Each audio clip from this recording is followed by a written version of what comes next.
Hello and welcome back to the Dune Minute Podcast, your place to deep dive minute by minute into the world of Frank Herbert's Dune. I'm one of your hosts, Zach. And I'm John. How you doing today, John? Doing all right. It's a Tuesday. We're making it through the week, man. We're getting there. We're getting there. We are here to talk about minutes 51 and 50 through 52. 51 to 52, I should say. 252? 252. Of the 2021 Dune. Sorry, threw me off a little bit. Yep. Sorry, a cat crept up beside me. Threw me off. This minute starts with Gurney smiling and it ends with Duncan debriefing. So we pick up kind of in the middle of this interaction. You're spoiling the minute, Zach. I'm not, well, whatever. Duncan Idaho's back, everybody. Hey, Duncan motherfucking Idaho's back. We'll get there. We'll get there quickly, too. Very quickly. So we're wrapping up the conversation with Leto and Thufir and Paul and Gurney and the other member of the little group that's walking outside looking at the spice. Landville's in there. Yep. They're all looking at the busted ass spice silos they got.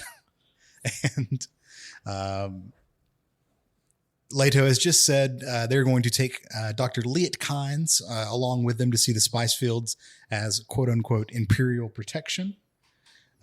Gurney correctly interprets this as a hostage. I love it. Yeah, and then we get to hear him at the top of this minute go, I love it. And then Thufir Hawat is pressed on his transponder that's in the back of his neck kind of thing under his ear. I don't know what we ever... It's a comms device. Sure. That's what I've been calling it in my notes. Just a comms device. And then he says, he's here, my lord. And then two ornithopters... Those heart mollusks are just pumping away. So sad for the heart mollusks. They're doing their jobs. Two ornithopters buzz overhead very quickly. And who is it that comes out of one of them but Duncan Idaho? Duncan motherfucking Idaho. Duncan Idaho donned in a still suit and everything, too. Oh, yeah. In full Fremen garb. Yep. He's been out in the desert. He says something in Chicopsa before letting the pilot take the subtitle says speaks well wishes in Chicopsa. Yeah. Which I guess he's just saying goodbye to whoever he was. So long and thanks for all the fish. No, so long and thanks for all the spice.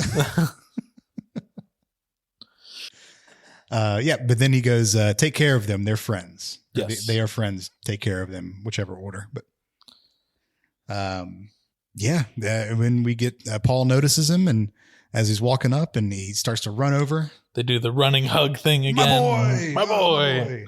I swear you're getting taller. Well, you smell much worse. Yeah. When Paul was running and like as they were like made their embrace. Yeah. I listened to this a couple of times because it's not in the subtitles, but I swear I could hear Paul go, "What's up?" So maybe after we're done with this, I may have to go back and listen to see if you can hear the same thing. Okay. Because I think that it's made, if that is truly what is there, that's just probably a gut reaction from Timothée Chalamet, maybe. Just was like, "What's up?" I don't know. I swear I heard it. I listened 3 or 4 times. Not in the subtitles, though. It would be a very, like, oddly grounding to current day, like, vocabulary thing if it was. So, I don't know. It could just be my ears playing a trick on me. I'll make a small bet that it's there. Gurney Halleck is also there to greet Duncan. It's the first time we see them interact, I believe. Yeah. Yep. The whole movie. They, we've talked about a lot how both of them have come up within House Atreides, even though they weren't born into the Atreides.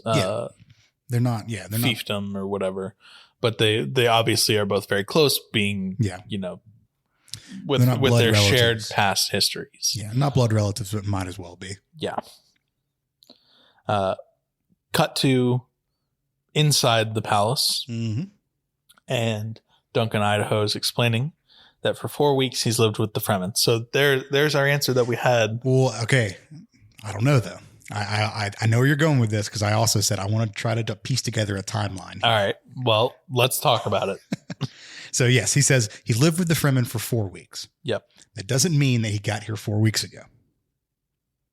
Because later, he says they searched, or he was in the desert for days. I'm spoiler for next minute.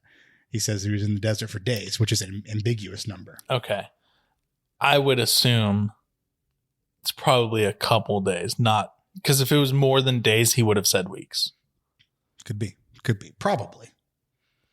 All of this is to say is that it's probably somewhere between 1 to 2 months that Duncan was on Arrakis before the rest of the Atreides were. Yeah. At minimum, when we saw Duncan in the hangar on Caladan, he was leaving the next day. Yep. So at minimum, that was 4.5 weeks. Yeah. From what we're seeing right now. Yep. Which means that there had to have been at least a 2-week period where no one was on Arrakis. Yeah. Because the Hunter Seeker pilot was 6 weeks. 6 weeks in the walls. The wall, yeah. unless they put him in the wall 2 weeks before they left. How shitty of a job would that be? Shut up, Steve. You just hear all your friends walking by you. Why do I have to be in here this early? Oh, God. But yes, he was hidden in the desert in a community called a Sietch. A Sietch. Millions of Sietches. Oh, you ruined my song. Spoiled it. All right, I'm going to cut that out. Fuck you. You know how long I've been sitting on that? Since I told you about it? Since before that, motherfucker. Okay. Yes, lived in a Sietch. And I think this is the first mention of Sietches in the movie. Correct. Nice. The Paul's podcast doesn't mention Sietches at all. Because they're relatively unknown. They're kind of clouded in mystery. What we can gather from the rest of Duncan's talk, then I'll talk more about Sietches tomorrow. They're small underground cities. Mm-hmm. Thousands of people live in them. In the books, at least, we get to see that it's not just like living spaces. It's a whole ass city. Yeah, they're places where they have industrial facilities. They have farming.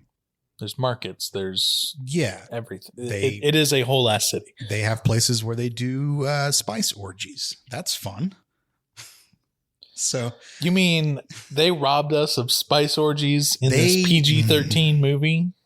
They didn't give us a spice orgy. Damn it. Spoiler for Dune 2. No spice orgies. Sorry, guys. There's no spice orgies in Dune Part 2. I know. That's what I'm saying. Spoiler for Part 2. They didn't give us a spice they didn't. Oh, okay. Gotcha. Yeah, so he was living in a Sietch, and then we end the minute with him telling us that Arrakis is filled with caverns. Yes. Do you think Duncan partook in a spice orgy?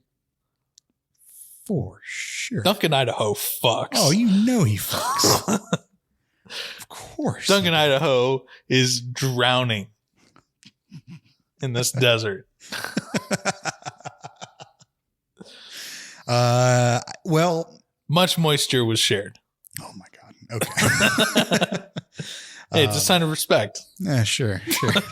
And honor. Anyways, I'm going to move past that. That's all the notes that I got for this minute. Dune Minute Podcast. Yep. Anything else on your notes for this one? Not for this week. No. Kind of a short episode today, but if you'd like to get in touch with us, you can reach out to us on all of the normal socials that you've heard us talk about so many times at this point. Instagram, Gmail, and Twitter. Our Gmail is at duneminute@gmail.com. Our Twitter is duneminute @duneminute, and our Instagram is @the Dune Minute. Yep. Cool. So we will be back tomorrow to continue hearing maybe not all about Duncan's exploits in the siege. Maybe not every exploit, but some of them. All right, we'll see y'all tomorrow on the Dune Minute Podcast. See you later.